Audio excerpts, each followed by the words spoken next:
Good morning and welcome to Daily Game Design. After a long weekend on Kauai, I went over there Wednesday. I streamed Thursday. I did not stream Friday. The reason I didn't stream Friday is that we left our place at like 6:30 in the morning, and went to bed kind of late for leaving at that time, and headed out to Waimea Canyon. Let me see if I can.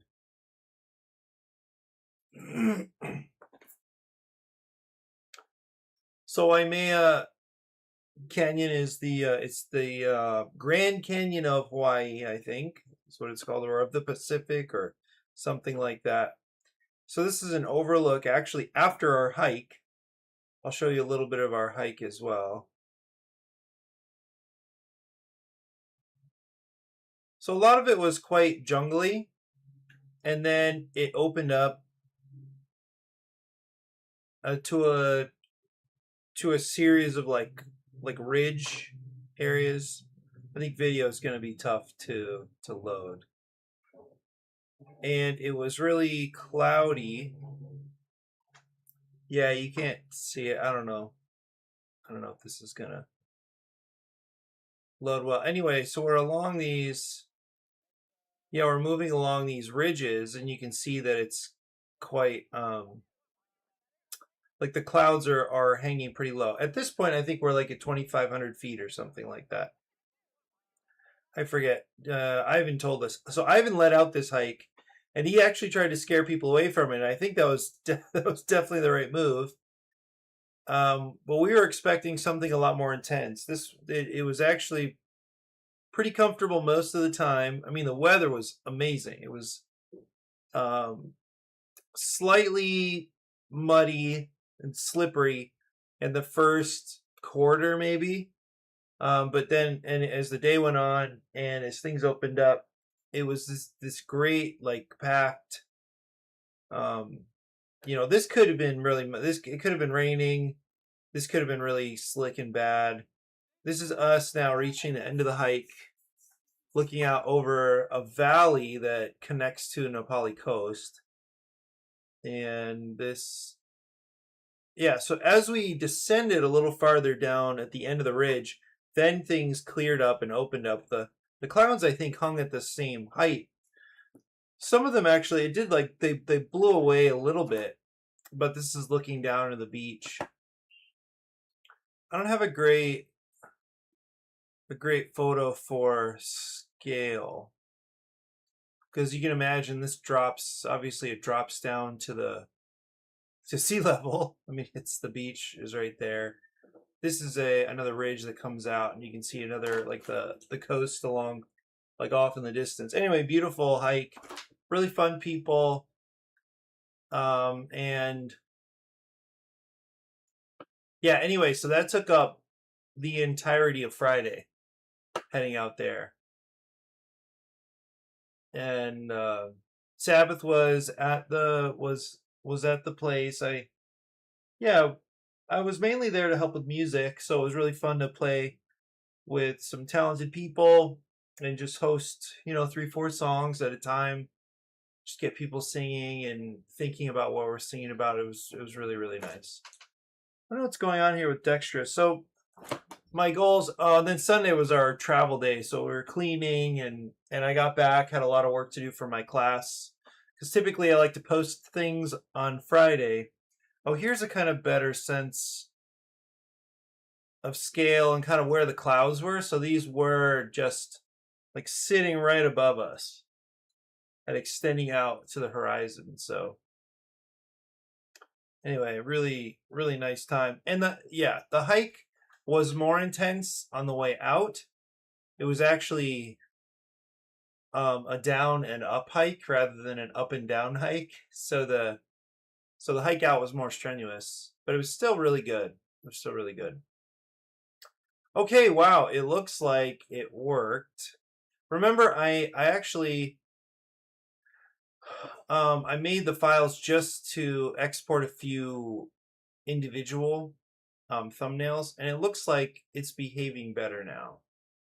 I thought it was ADRA HQ 2 where I was making the most, the updates, and this one is not behaving.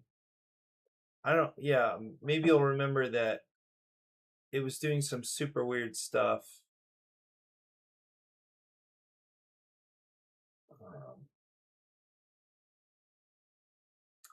Anyway, this all looks good.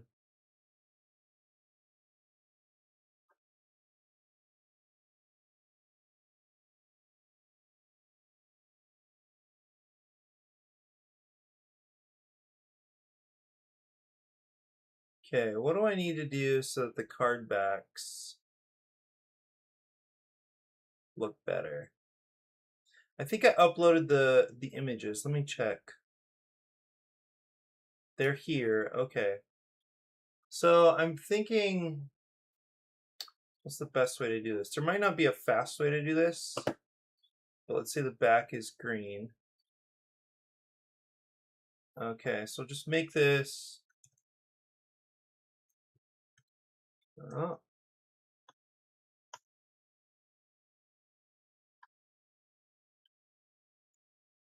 Yeah, I don't know if. Oh. Looks like I can't. It looks like I can't copy multiple.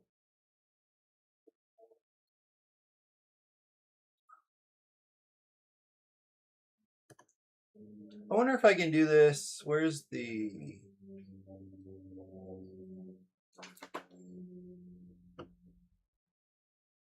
Oh, hey, Francisco.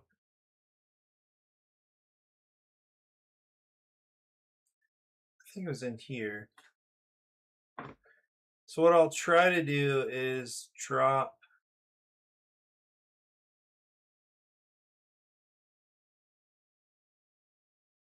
I'll try to drop these in and see what happens. Because this would be amazing if it just behaved. So I should be able to paste the column. Okay, good.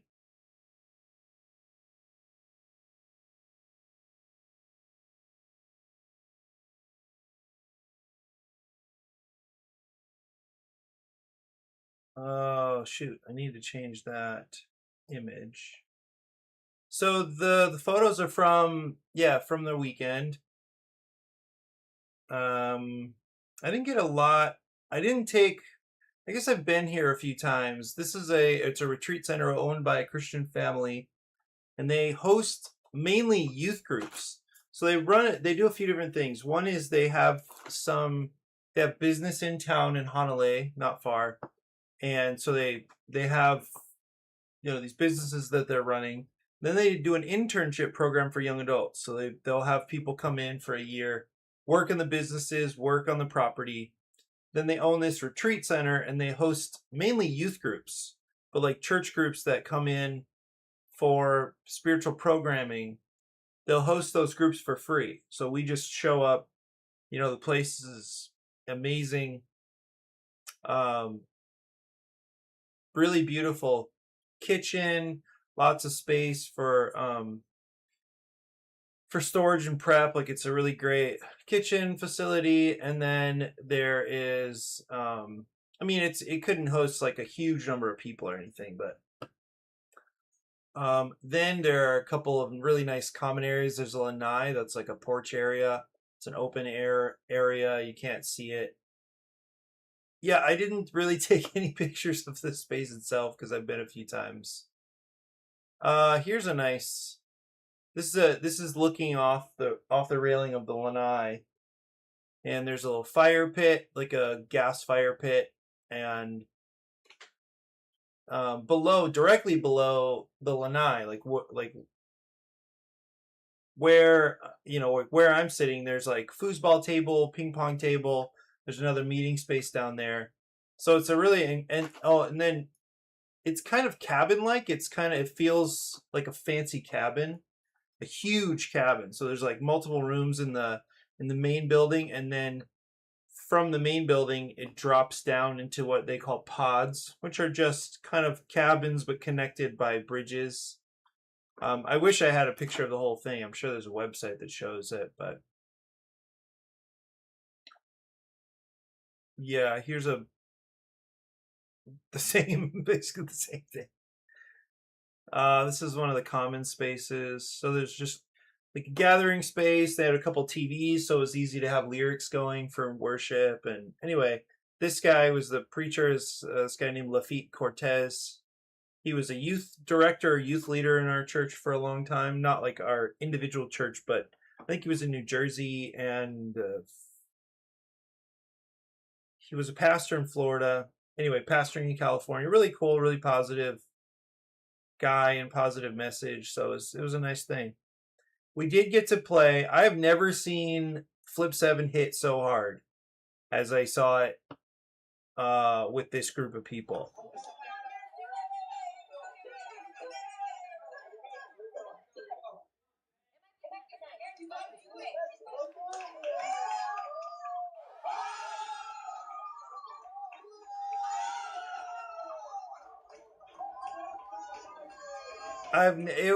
It was electric. I cannot, like, yeah, that was pretty unreal. So yeah, oh, did it upload? Here's the bag of games I took on the retreat. my dad got me a carrying case, so I asked for a couple of carrying cases for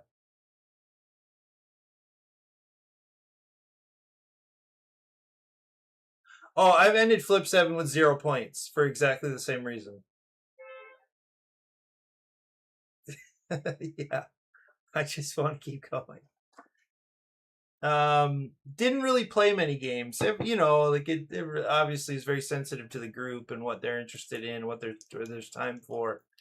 But it was cool that what I loved is that I brought the games down. You know, the set out the bag, and a friend, one of the girls from California.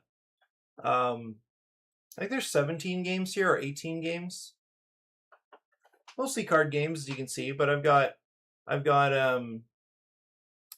code names, That's Not a Hat, Sea Salt and Paper, Bag of Chips, Fishing, The Gang, what's this? Take Five, The Resistance, Sky Joe, Flip 7. This was Just One. What was this one? Oh, Blob Party. I missed one. Oh, Cheating Moth is there. I also brought a couple more. I can't. Oh, Cartographers, I believe, is in there. Some on the other side, one of these things, and I think 2 more games in the bag itself. And then I also took a prototype of Sugar Shack.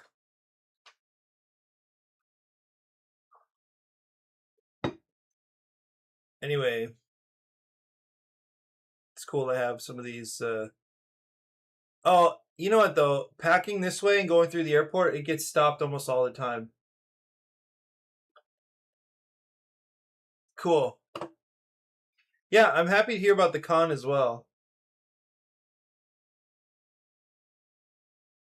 My guitar gets stopped because I have dehumidifiers in it that look suspicious, and then my card games get stopped because of all of this stuff packed together. It looks weird on the scanners, I guess.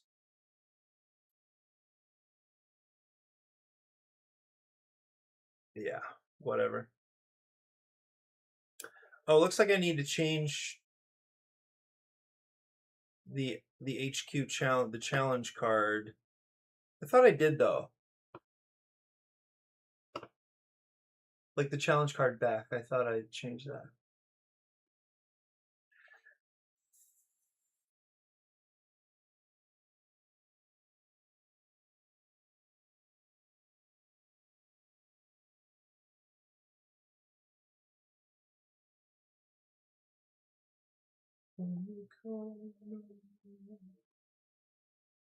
I did. Okay.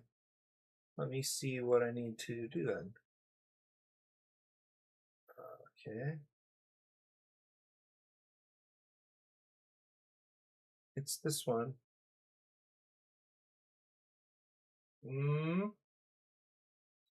That's not good. Let me This was actually something I got stuck on. Maybe I need to change the the layout here. So the back, it shouldn't be this big, I guess was part of the problem. But I think it needs to keep its dimension. There it is. Okay.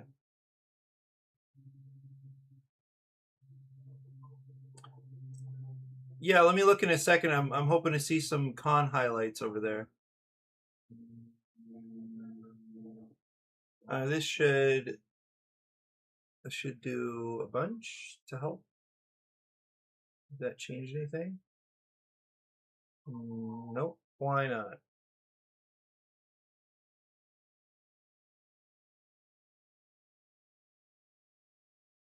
Uh,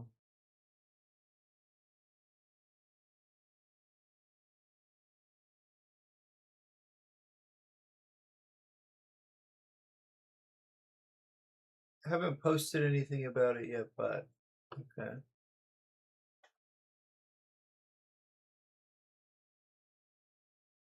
So I think these are good. And then these are the icons. It's HQ event. Is it the event? Is this what the back used to be?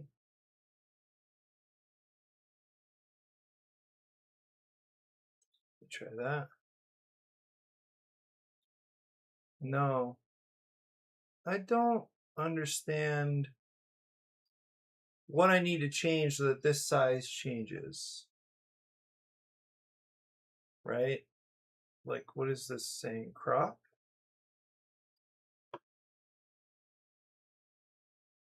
Contain. Was that good? That didn't do anything.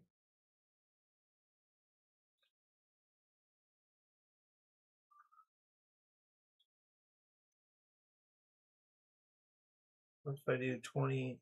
Okay, this isn't doing it. All right. Okay, so I can move it around like this, but what?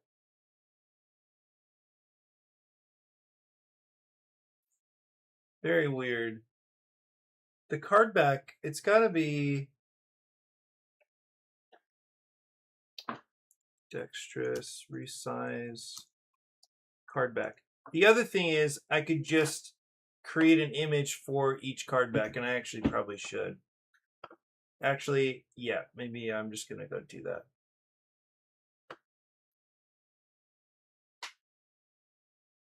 So Saturday was good. Even being in a room away from the main hubbub was. We got 8 people playing the demo. 8? What? Wow. I like that you have a demo version. That's awesome.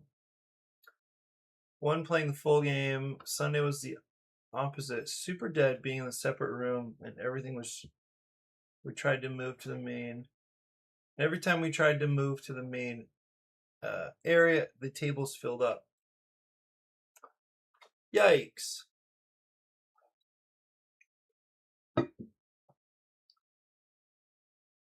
What's the table hog factor of juggernauts? I thought for sure I would have cards, not just icons.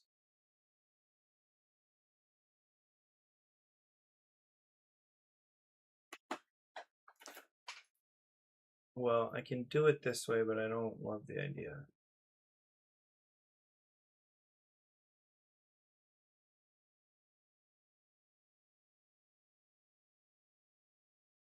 So ADRA HQ, let me see if there are any other ADRA. Okay, there are. But this looks like I just repurposed. Oh, okay, yeah, they are here. Okay, so I just need to add a few pages.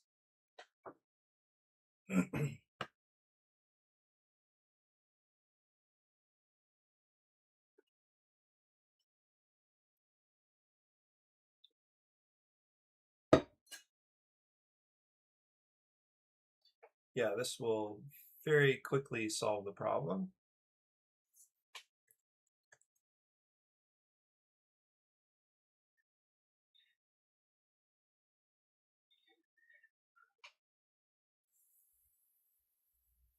So are you still saying, okay, it fits comfortably 5x5 round? Oh, nice. Or standard table 3x6. Good.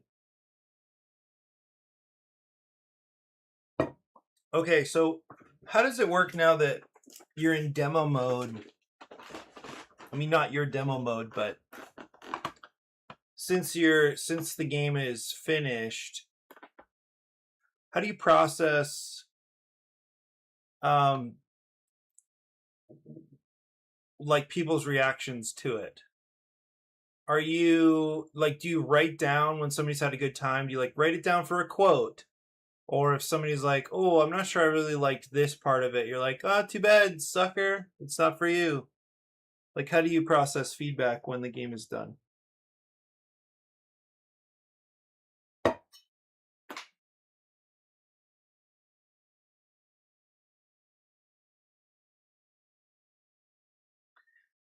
I think I talked about it on stream recently where the times when I've played games that were quote unquote done, like you can hear my kind of skepticism there. The times when I've done that,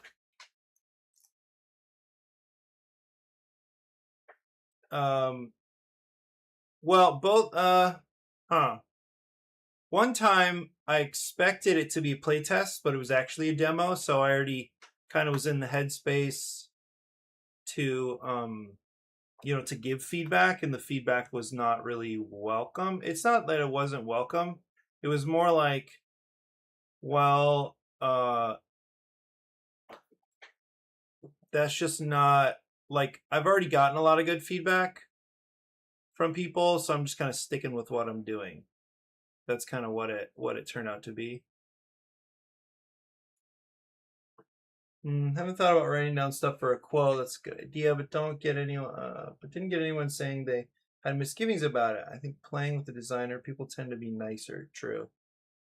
Most people said it was fun or just commented on the things they liked.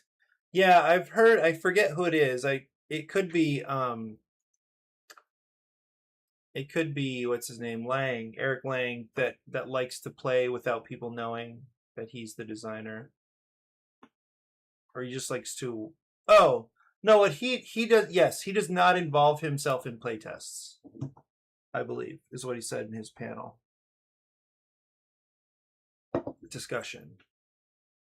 Pretty sure that was him.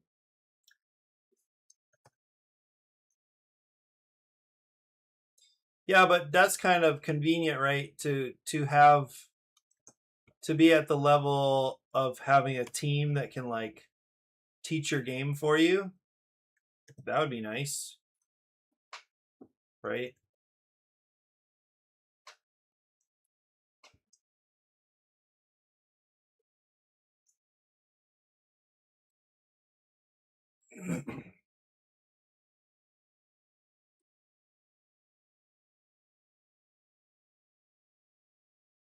Oops.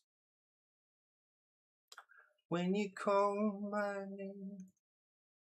I drove for the weekend, and so I ended up, and I think, well, anyway, I ended up being like the DJ for most of our trips.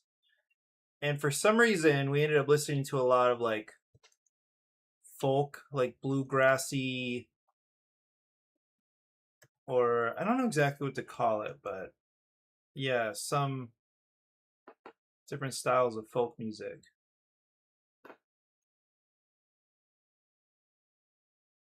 So I have some of that kind of stuck in my head right now.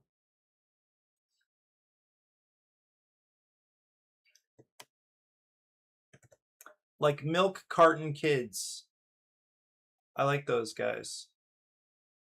Milk Carton Kids. But I've only listened to one album from them. They have a phase between the 2 days. where I debated changing something pretty drastic. Oh no, don't do it. But talking with a friend who came to help Sunday, and also from the person that stayed the full game on Sunday, helped me realize it wasn't a worthwhile change, at least for now.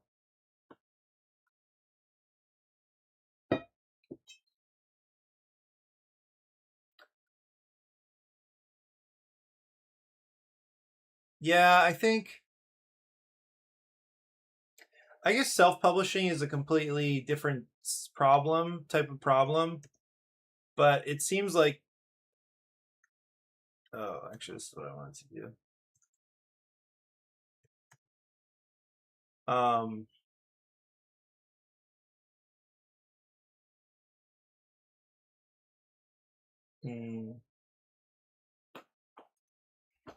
that's going to look different compared to,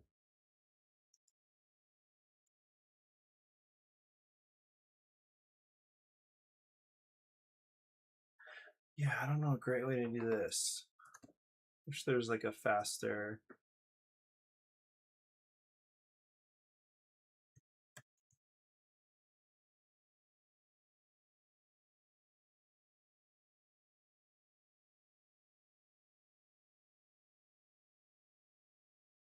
Yeah, I was thinking how self-publishing,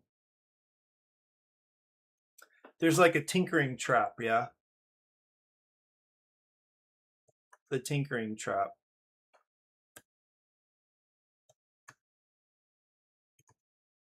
And it's such a hard thing to just say, okay, yeah, let's be done, right? Let's be done. Just stick with it. Yeah, that's tough.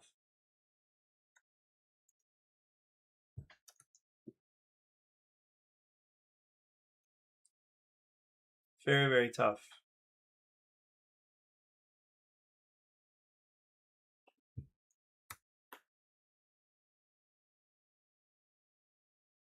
Okay, now this, what should I do? Is it back? It was back food. And then back. So I actually want to look at that back shelter. I want to look at what am I trying to think of? The South Shore Vibes game with remaining time. Hopefully I get this done quickly here. And just see, because of the yellow, the call for dice games, I'm sure they're going to get a billion dice games.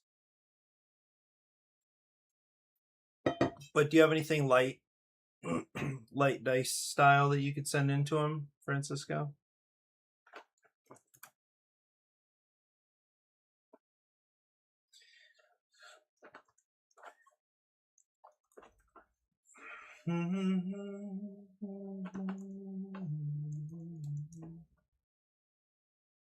Okay.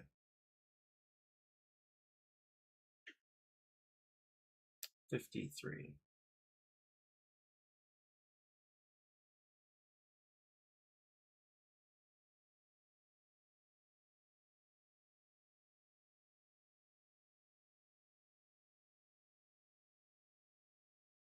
Okay, this should be the end of the file. No.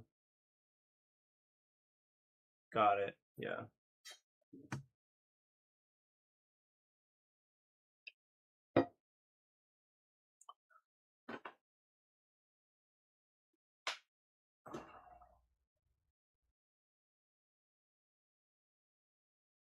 So after your JJ experience so far, um,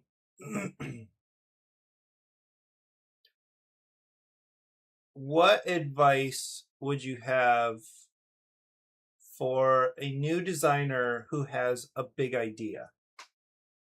Because JJ is your first game, right?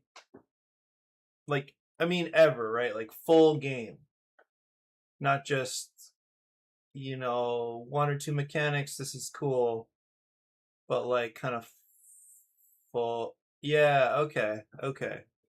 Yeah. I don't know why Okay, so you're saying, yeah, make a small game first, yeah.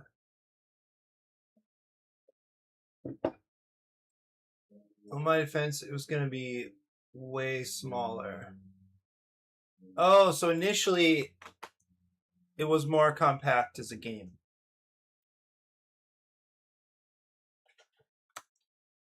Okay. Yeah, I buy that. Push it to be bigger.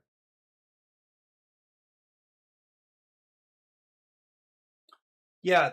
Um, yeah, I certainly relate to that with Sugar Shack, although Sugar Shack, of course, is much, much smaller. But just in the sense that, like, where it started, there wasn't enough game, and then I pushed it beyond what it needed to be, and then pulled it back, and then pushed it a little more.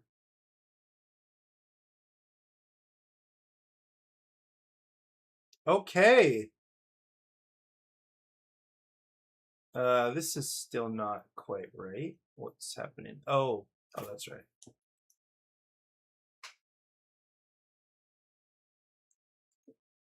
I think I need to.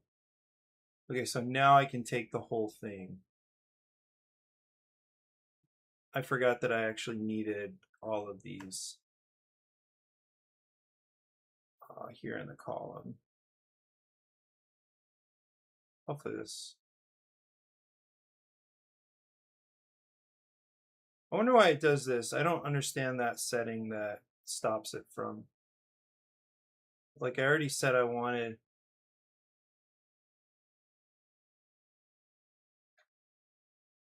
I already said I wanted to be able to do that. Okay. Okay, so let's double check. Let's look at the card faces.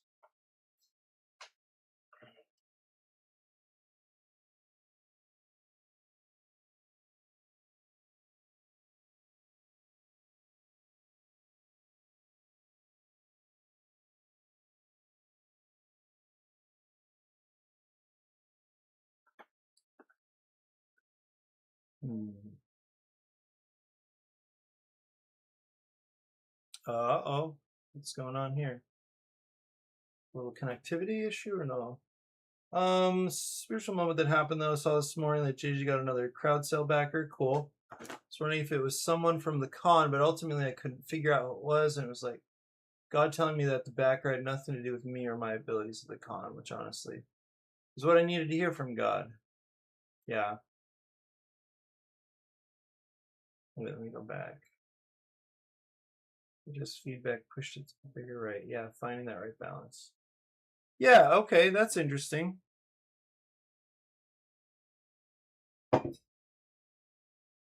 Yeah, that's interesting.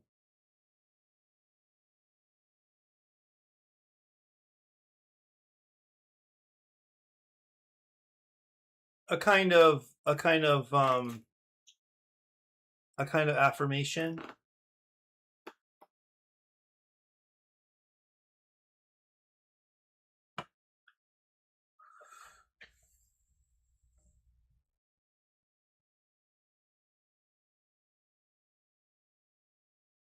Yes. Yes. Although okay, yeah.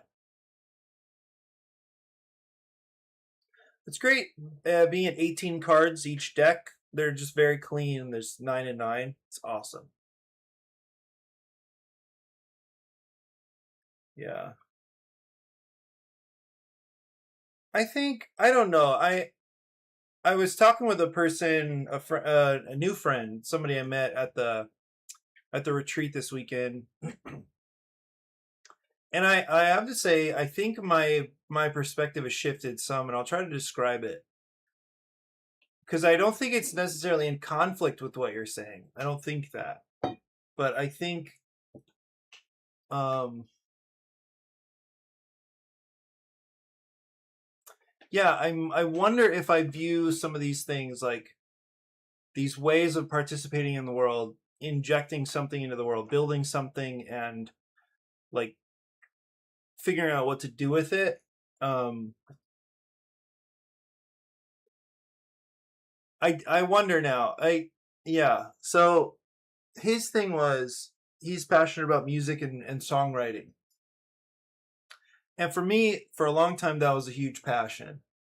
I thought I was going to be like a professional musician. I thought I was going to be songwriting, and like touring at some point. I think I really was interested in fame. There's part of me that is still interested in having influence and being a visible person. I think, that has changed a fair amount since now I just like to build things and serve and try to be of value wherever I can. And I also see that like, I think I have like some like limits in terms of like charisma and like what I care about and how I care about communicating. I think there are just kind of some natural limits. Maybe nah, that's not fair to say, because like kind of like to your point, Francisco, like God can accomplish anything, especially like um if the time were to come and I were to have to stand up and speak boldly about the truth of his love for us, like that could happen, and I might have an audience beyond what I can imagine. That's possible. I'm not planning on it, but it's possible. But anyway, okay, so his passion is music, and just double check here. Mission. Okay. Like I don't think mission needs to be up here anymore, but maybe it's not bad.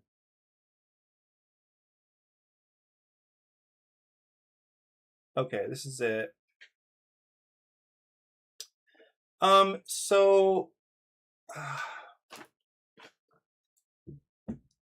his passion is music. He's a dentist, very young dentist. Like he's 27, just took over practice, or is like the acting lead for this dental practice.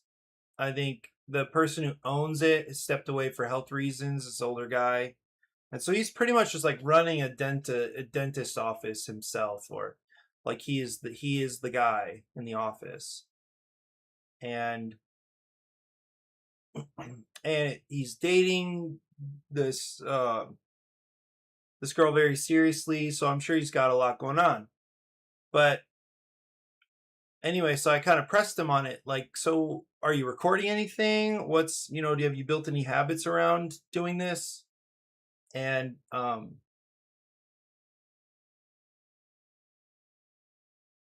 so I said, yeah.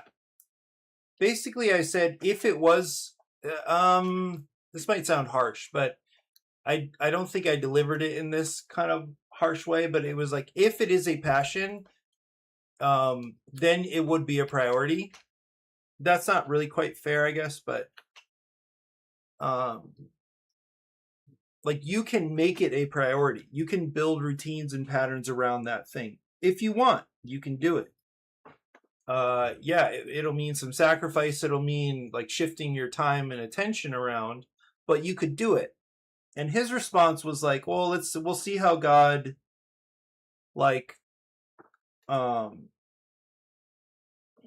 like we'll see how God kind of whether he like moves it forward, or it was a kind of response like that. It was, I have this passion, but I'm not sure God wants it for me yet. And I realized when I was talking to him, I think I thought that way at some point, and I probably don't think that way anymore. And I don't think it's necessarily different from what you're saying, like as in no, I think what I'm describing is slightly different from the way you're talking about the game being God's. But I think, first of all, I think taking seriously that we have the mind of Christ. Now, it's not easy. I know we get these thoughts that jump in and don't really know what to do with them sometimes. And I'm sure there are like behaviors that don't always align, with his vision for our lives. But if you take seriously that we have the mind of Christ, then my desires align with his desires. And so at that point, like what I do, what I offer, it's the integration of mine and his. So yeah, I don't think I'm necessarily commenting on what you're saying, Francisco. I thought I was. But there's something about how he is spiritualizing something. I think he is spiritualizing um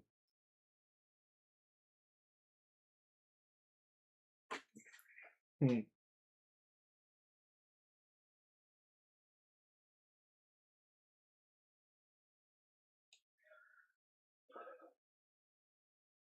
this is gonna sound wrong, and I'm looking for some words, but it's like he's spiritualizing his excuse, and that's not the spirit I want to describe the situation in.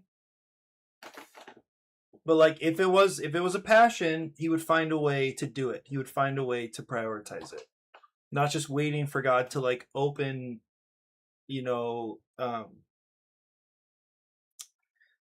to deliver an opportunity, but like he would pursue it, right? He would find a way to set aside time and stuff. And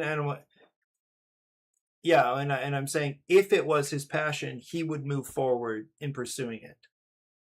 It's not he would wait for God to do something and then go. So I don't know about.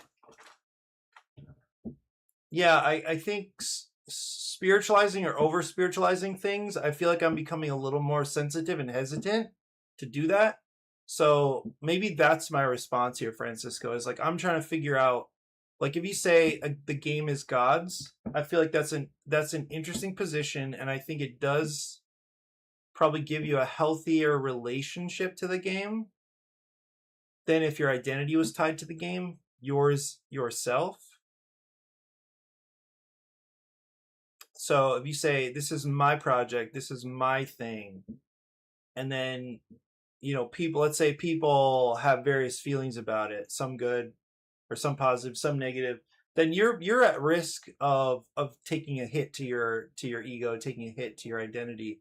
If you say, well, it's not even my game, that's a type of shielding it's a shielding against that emotional response. That's one effect, I think, which is great. I think that's actually helpful.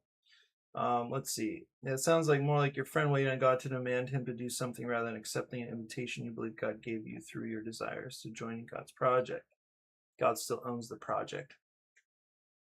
Yeah. Um, I think I'm wondering. So let's say again that you move forward, or this is just like a typical um aspect of our thinking, that what we do is God's or we dedicate it to God's. Because I'm with you. I think we ultimately will be in agreement on this.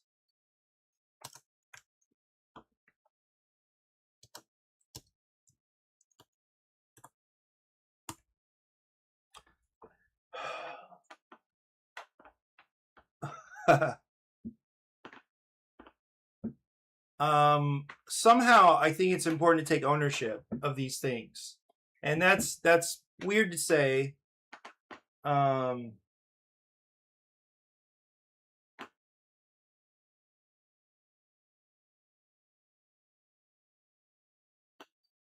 Not to say that the thing is mine exactly, but what is it then? What is this ownership I'm thinking of? I'm not too sure.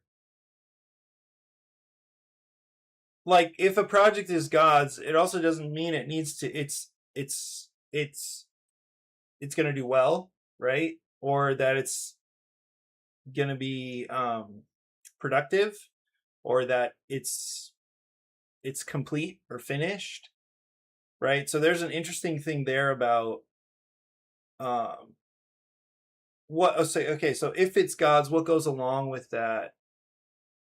What goes along with um that package? If a thing is God's, what does it mean for the future of that thing? Maybe that's where I'm not really sure yet how to think about it.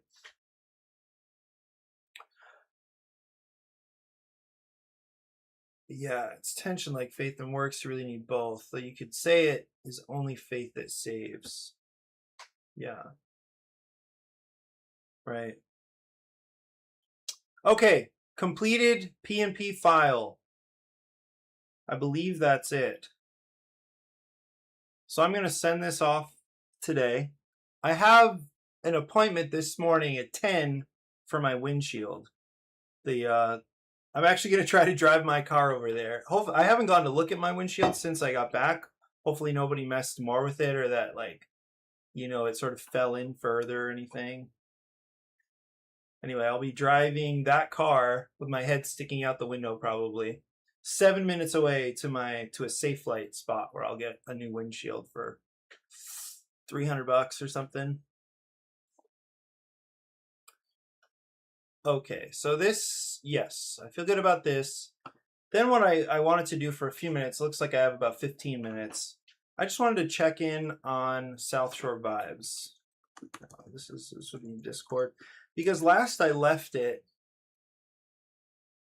Thank you. I don't know how our faith traditions might differ on that, but that's my thoughts.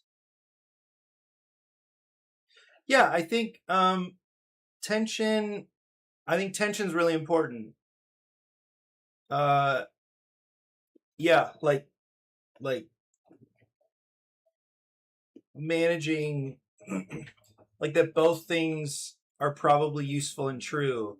That faith and works somehow both are relevant, and that create tension between how decision making works, or understanding how decision making works, and then what the stuff I do. So my time, how I invest my time, what I'm doing with games, that it's me and it's God operating in alignment, or is it God through me, or what, like how, whatever image, whatever metaphor, whatever arrangement we need, but there will definitely be tension in there somehow.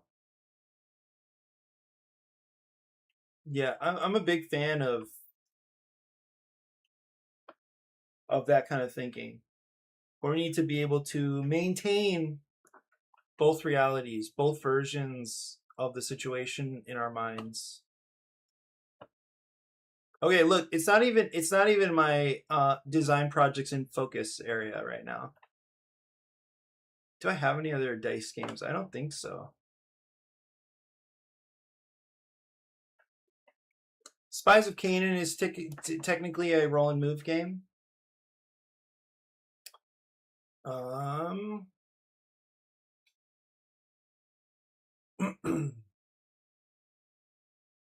South Shore Vibes. Yuppers. Okay, I'll be right back.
You know what I was just thinking is that there's a South Shore Sugar Shack. Ride sweet waves. Deliver sweeter treats. There's the potential for surfing on maple syrup. That could That could work. That could really work.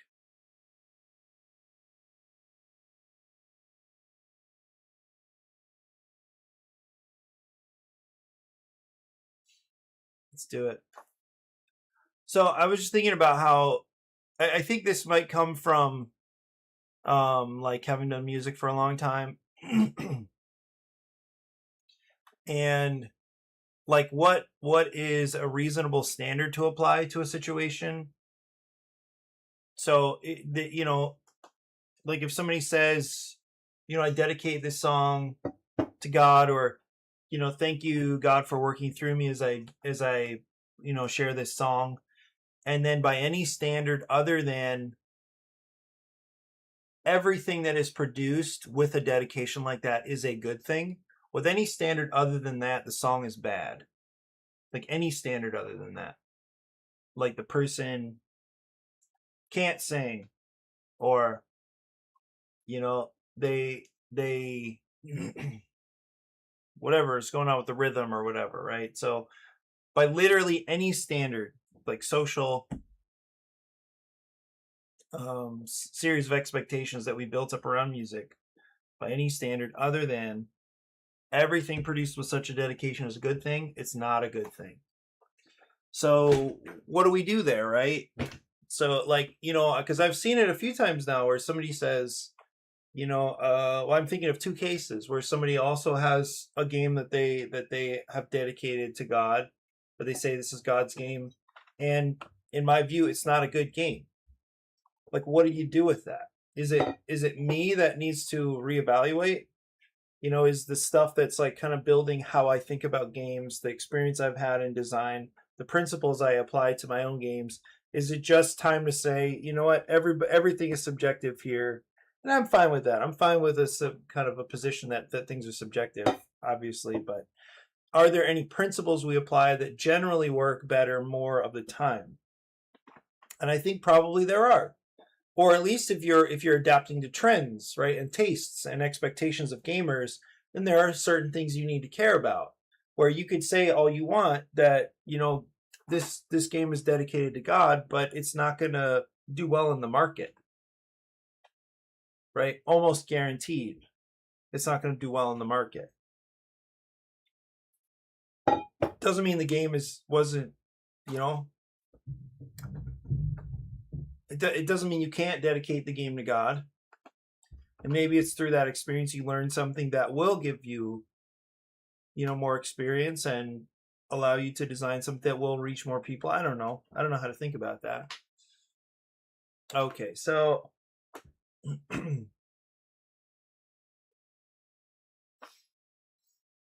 I left off with a lot of problems. I think is partly what happened. And it could be that I was trying to make this game for more players. Um, yeah, I don't have much time left. I do have a little bit.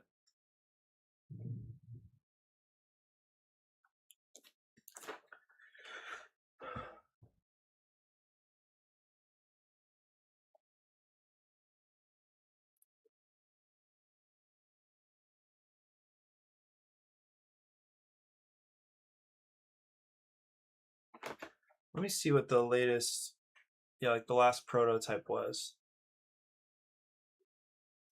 I need to remember to email. Actually, I'm going to open my email and just start one, just so I don't forget.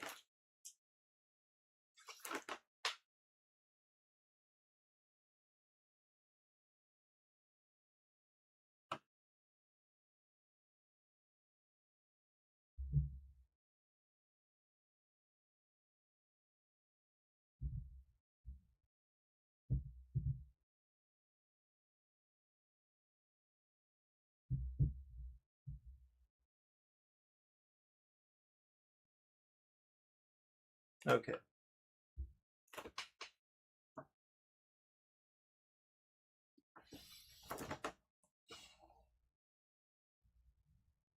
So I think I need to find South Shore Vibes. This is kind of unfortunate when I haven't looked at something in a long time and I have I have like a lot of work to do to figure out what was going on.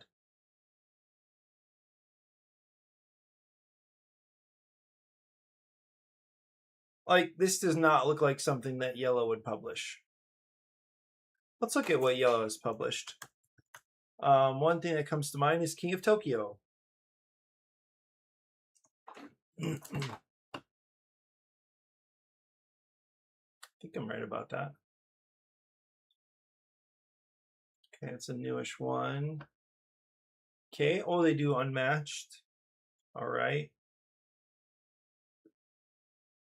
Ancient Knowledge. Okay, okay, we're getting back into the territory where, like, at least they could, yeah, they would do a good job with a little dice game like this. I mean, I don't know if there's a way to keep it little. Like, this actually has a game board. I wonder if cutting down the number of players, because they do a lot of 2 to 4. This is the 2 to 5, 2 to 4. Little Town was actually a nice surprise. I played that once at Other Realms.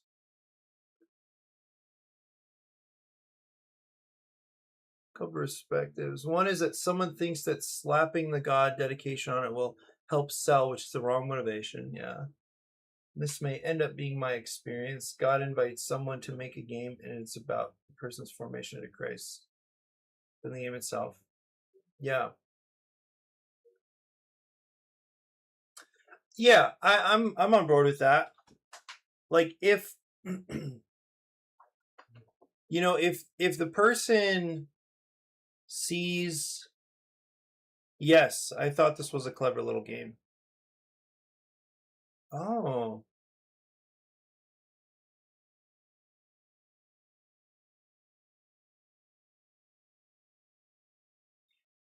Yeah, if a person sees the game as a process of learning more about who they are, who God is, you know, what it means to connect with people, or however that person is thinking about expressing love to other people, as long as it's like an experience of growth for them and they're like good with that, that's awesome. If they think, if anything happening in their reaction, if I were to say, you know, if I were to start giving feedback on a game that they feel like God basically gave them, and I said, yeah, I this isn't really working for me, or how about you try this? A couple ideas for this issue that I'm feeling in the game. Their response is like, you know, this game was directly inspired, and you know, it's God's game, it's not your game. I'm not taking feedback. That'd be crazy. You know. Anyway, maybe.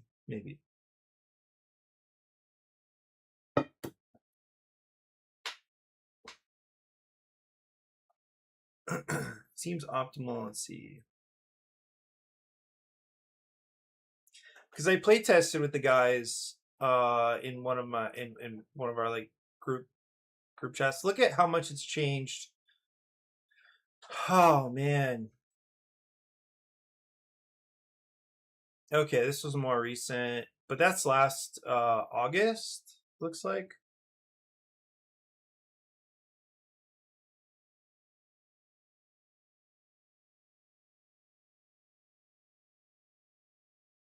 I think this was the one.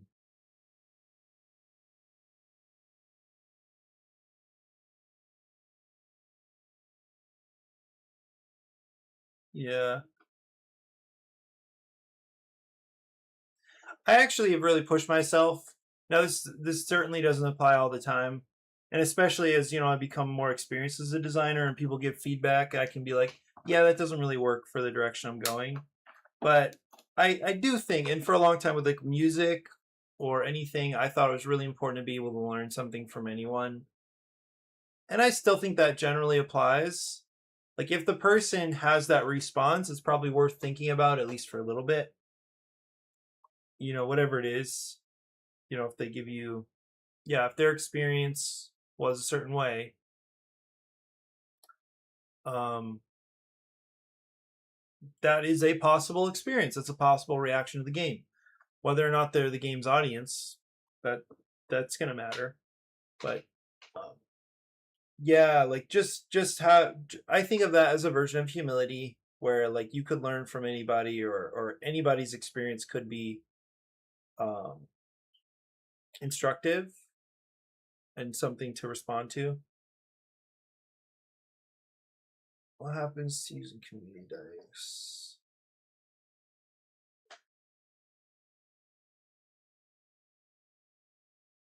Yeah, these were the guys that gave feedback, and they made observations that would be like changing a lot of the game, or at least like what's happening, like what's on these spaces other than numbers. So yeah, I don't know that this was ever a great idea. I thought it would be cool. Like stacking dice and players weaving in and out, I think is pretty neat still. But it's just been a hard time getting it to really work.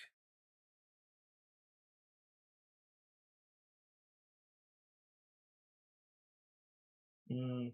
Or I haven't had anybody be really excited about it yet.